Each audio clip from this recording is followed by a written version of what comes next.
KN Nehru மீது FIR. உள்ளே இழுக்கப்பட்ட உதயநிதி நண்பர் ரத்தீஷ். விஜய் கையில் எடுத்த பிரம்மாஸ்திரம். தமிழக அரசியல் களத்தில் பெரும் பரபரப்பை ஏற்படுத்தியுள்ள ஒரு முக்கிய நிகழ்வு அரங்கேறியுள்ளது.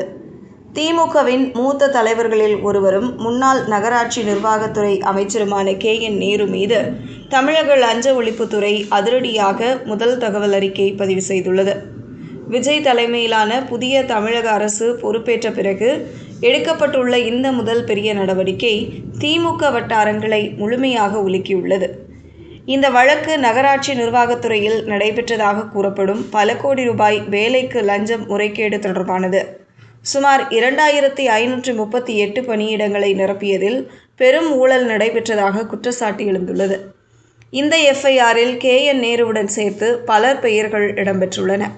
அவற்றில் மிகப்பெரிய அரசியல் ட்விஸ்டாக உதயநிதி ஸ்டாலினின் நெருங்கிய நண்பரான ரத்தீஷ் பெயரும் சேர்க்கப்பட்டுள்ளது.